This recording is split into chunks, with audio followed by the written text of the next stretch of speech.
Well, hello, everybody. I'm Mike. Now, you might be asking yourself, Mike, what in blazes are you doing? Well, I don't necessarily know. I'm was of a mind to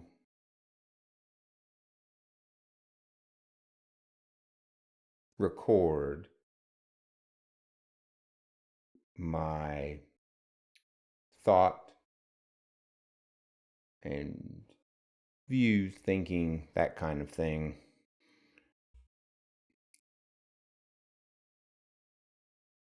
and just throw it out into the ether for anyone who's interested. It's not the first time I've recorded myself thinking out loud, but this one might actually end up out there for the world to consume, which nothing else I've ever done is going to probably. Because now, that being said, there's no organization to this. I'm not on a direct path to anywhere. I don't have a plan. I'll be making this up as I go along, of course. That's just how I do things. So I believe my desire for all of this is to simply maybe put out my personal experiences in my consciousness journey, my spiritual path, as you will, until I decide I've gone far enough with it. I don't know how many of these I'll make or how it'll go. I'm just kind of doing it, as they say, flying by the seat of your pants here. So I hope it's useful to somebody. If not, oh well, because again, I'm not trying to accomplish anything specific, I guess, other than, it is what it is here. So I believe the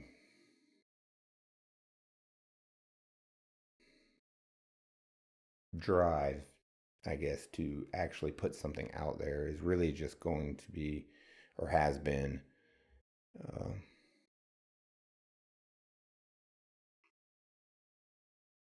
from just watching the world for the last several years and really most of my life. I know everybody's like, oh, the world's gotten crazy in the last few years. It's kind of been crazy all along. I don't know that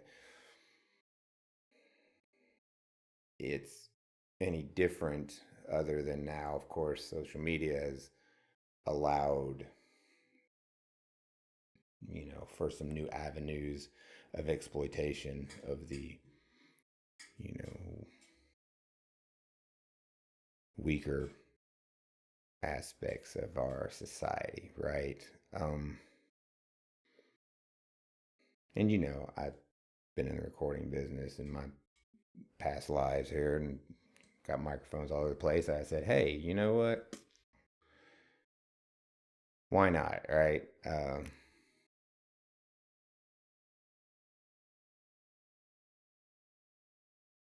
I guess I see humans as living very, I hate to say wasted lives. I mean, I feel like they're wasting their time with so much. There's so much of their lives that is just very, very much stuff and nonsense. They're not paying attention to the things that really need it, and I don't think anybody is. I don't think most of society is. I don't think 99.9999% of the people are doing anything other than participating in the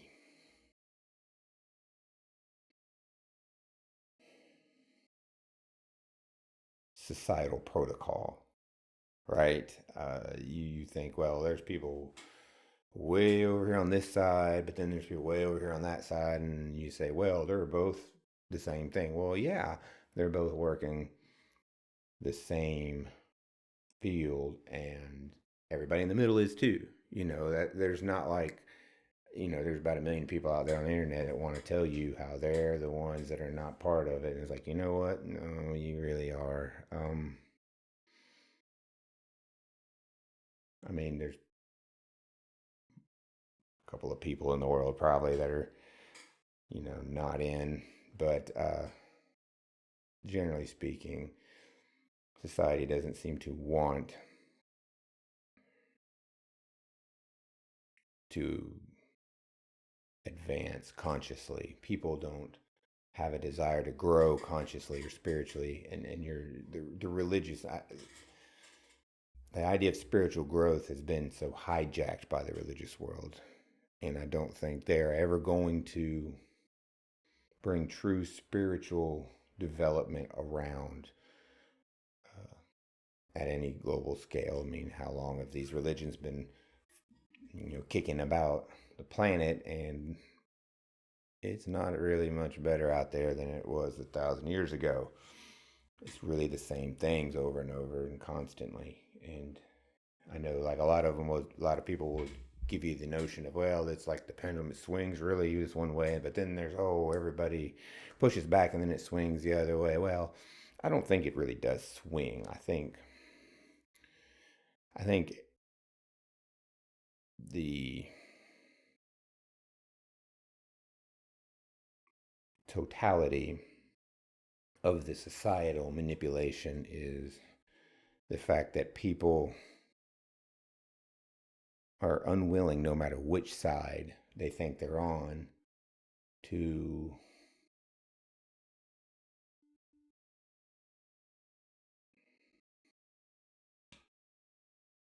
tear down what they think. And everything I'm going to be talking about in future videos, if I continue to do this sort of thing, is going to be taken from my personal experiences and my personal process, you know, over the many, many decades of my life, uh, where I've been through the process and I'm still going through the process of just tearing down every consciousness structure, every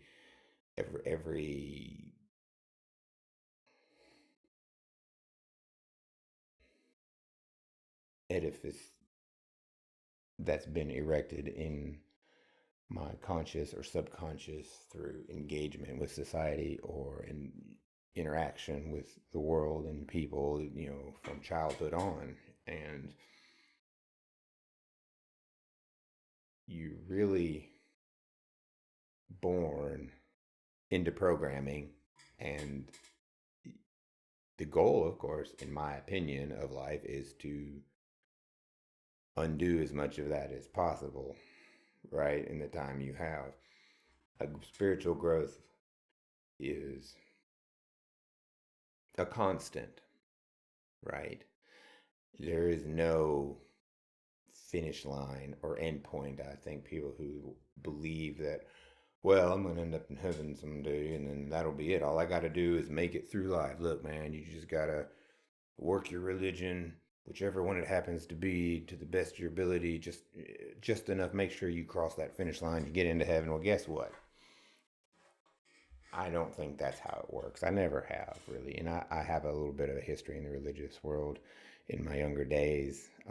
I was never part of the religion in the sense of being sold on the practices, but I, you know,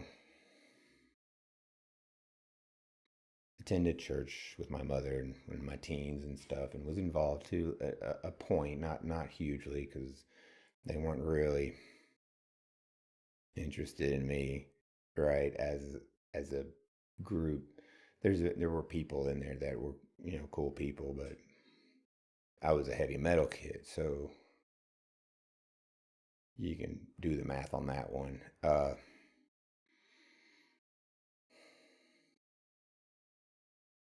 But yes, continual growth, and I don't believe there's an end point. And the reason I say that, I don't think you ever stop doing it. I don't think there's ever like a point where you're just done. Like, and the reason is because God, if you believe in God and you believe He created everything, and you believe in a divine creator, uh, no matter what you think about that creator, what you think it is, or how it did it, or any of that, not that business. All I'm saying is, if you believe in higher consciousness, that everything comes from, then what you're actually saying is you believe in absolute consciousness, whether you know that or not, because you can't have it any other way.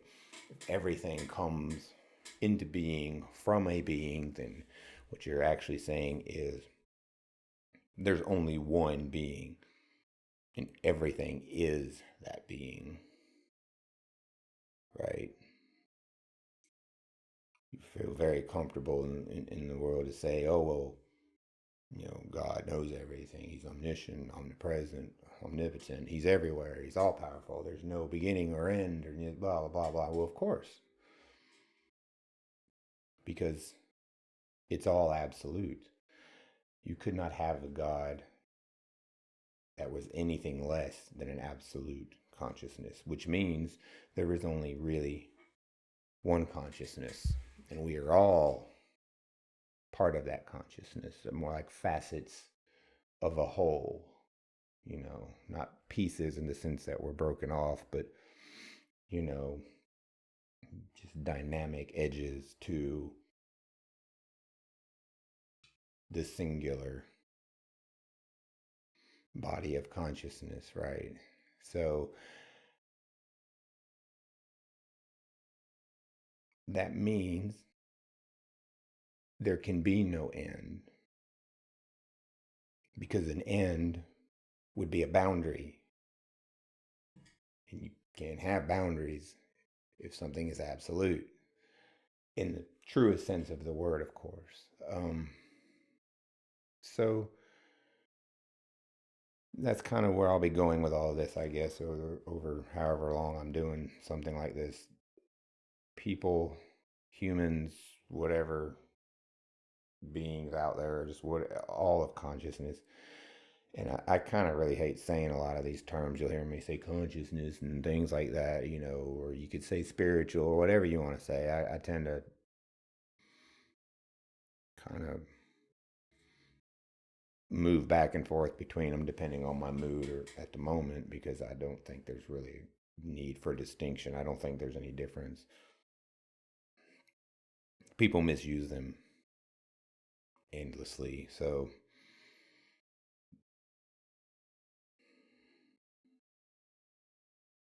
you just have to be willing to do it. You're going to have to accept, I'm going to always be growing. I'm going to always be working towards the next step, you know, like old school Pac-Man. There's no ending. You just rack up as many points and you keep racking them up, and that's how you go, right? And I know at first you think, oh, that's horrible. Well, not really, because your awareness is connected with all awareness all the time. You're not cognizant of it in this particular projection of yourself, but it's always there. You're never disconnected, because you cannot exist without. And if you exist, then you're part. Um,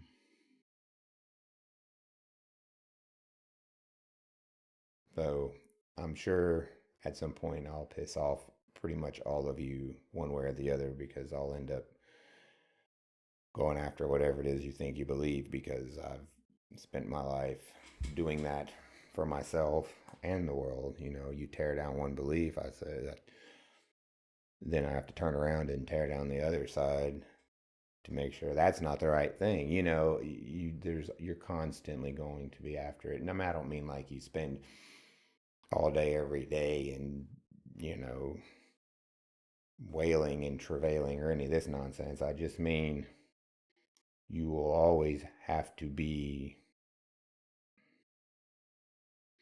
willing to do the uncomfortable, and in some cases it is very painful, very emotionally painful.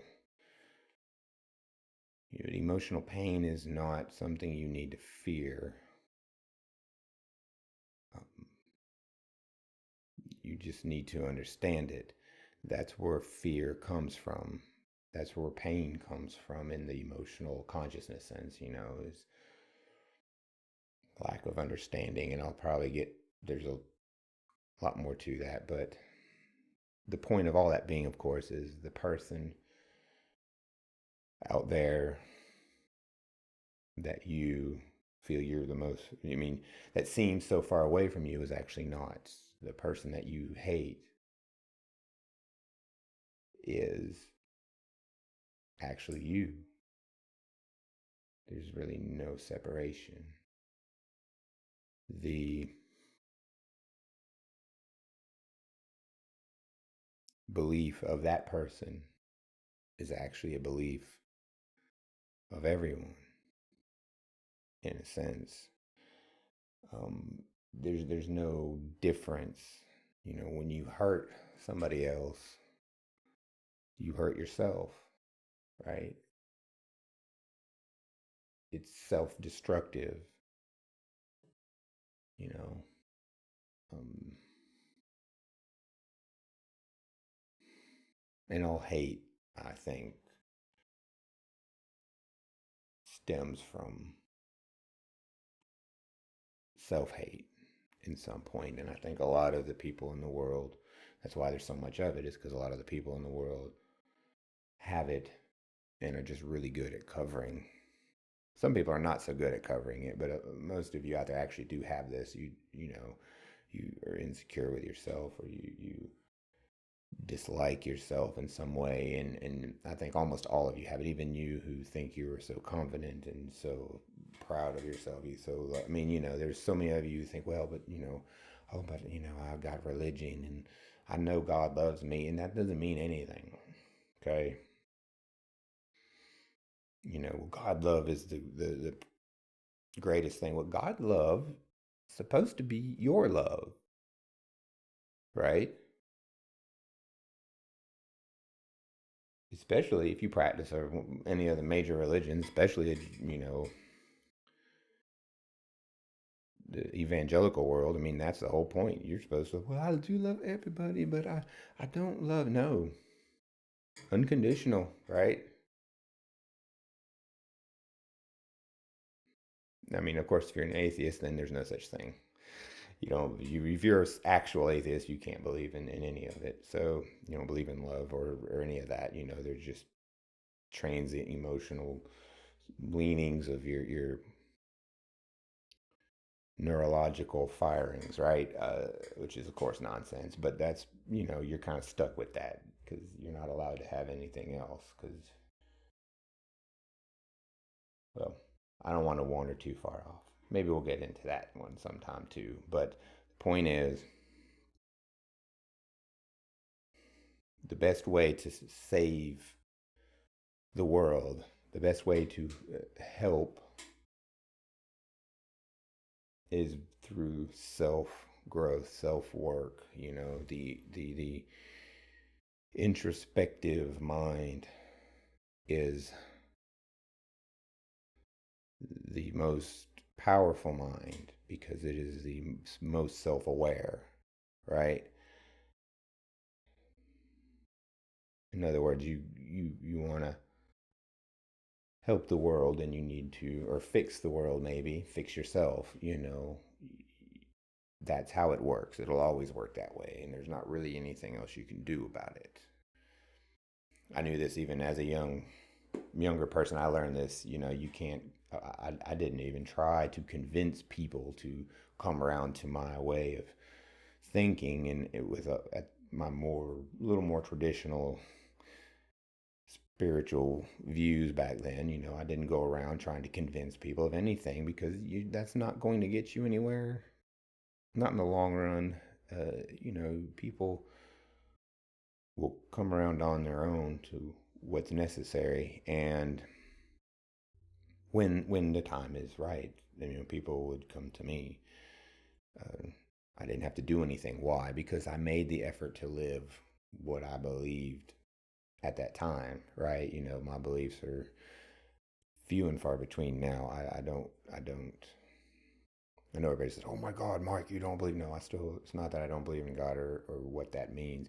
It's just what that is so far removed from what it maybe used to be, and I'll probably lay out some more detail to that, of course, at some point. I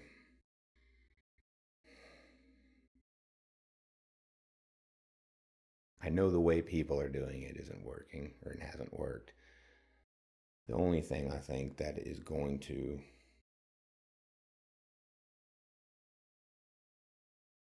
make any changes, if changes are even necessary, is to change ourselves to become people who be a person who chases self awareness, who chases self love through self understanding. Um,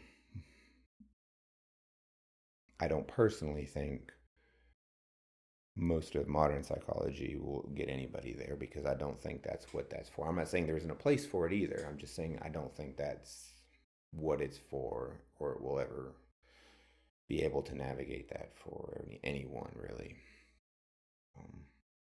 And by all of that, I mean you will eventually have to dig down and find what the kernel of belief you actually build everything on. Everyone, in my opinion, is not the belief they tell people they are. It's not the belief they may even think they are, have convinced themselves they are. What people just declare as belief and identity are almost always just a bunch of surface level nonsense. And even in religious beliefs, right? Or your atheistic beliefs, your scientific beliefs, whatever it is, those are all surface coding, right?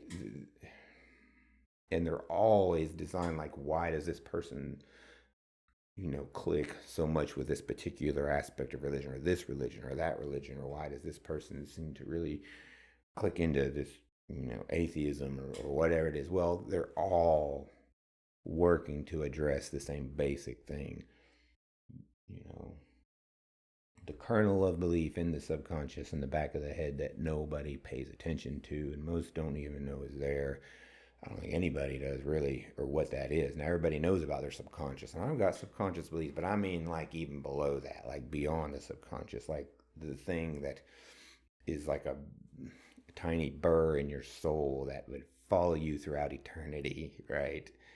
If you believe in you know multiple incarnations, whatever your religion, then it would be something that goes with you for every carnation in incarnation. There is no every carnation, every incarnation. There is no, you know, part of your physical brain that does that, right? Or your emotional brain. So when I say that, I mean like, a core thing. Um, and I know it gets a little esoteric for most of you, and I'm not, again, the only person out there who probably thinks this way or has thought this way. I would think that this kind of thinking, in my journey, I have found that it wasn't uncommon to think this way several thousand years ago, even a few thousand years ago. Or, the modern society, of course, does not because they're too busy clinging to their comforts and conveniences, you know. Anyway, I'll go in about technology too, I guess. Gosh, I got all these videos I'm gonna have to do now. Crap. Anyway, keep in mind as you go through your day, everyone around you, no matter how terrible a person they seem like, they may be, there's people out there that have emptied themselves of their own soul and are allowing the worst aspects of consciousness to run, to drive their car, right? To run their show. And that's why they do the things they do. But as horrible as they seem and as they are, we still own that. They're still part of us.